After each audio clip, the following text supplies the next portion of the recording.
you, Kelly, for playing. And let's all rise for the reading of our gospel lesson and the singing of the Alleluia verse.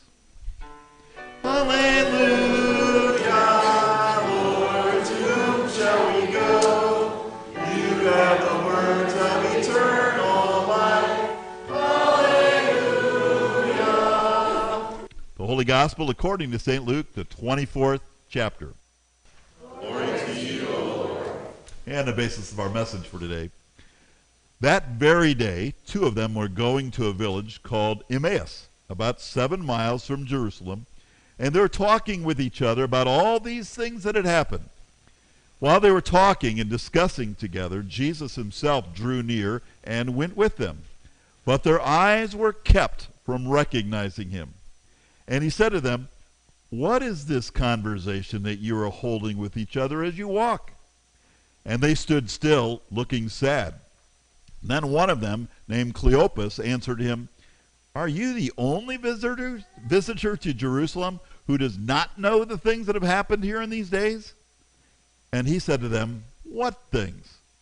And they said to him, "Concerning Jesus of Nazareth, a man who was a prophet, mighty in deed, and a word before God and all the people, and how our chief priests and rulers delivered him up to be condemned to death and crucified him.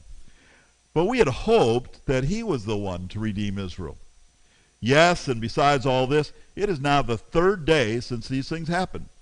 Moreover, some women of our company amazed us. They were at the tomb early in the morning, and when they did not find his body, they came back, saying that they had even seen a vision of angels who said that he was alive.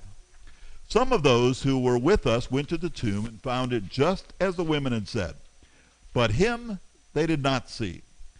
And he said to them, "O foolish ones, and slow of heart to believe all that the prophets have spoken.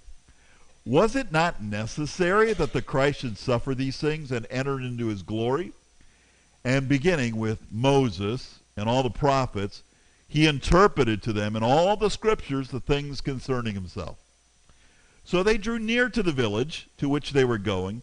He acted as if he were going farther, but they urged him strongly, saying, "Stay with us, for it is toward evening, and the day is now far spent." So he went in to stay with them. When he was at table with them, he took the bread and blessed and broke it and gave it to them. And their eyes were opened, and they recognized him. And he vanished from their sight. They said to each other, "Did not our hearts burn within us while he talked to us on the road, while he opened to us the scriptures?" And they rose that same hour and returned to Jerusalem.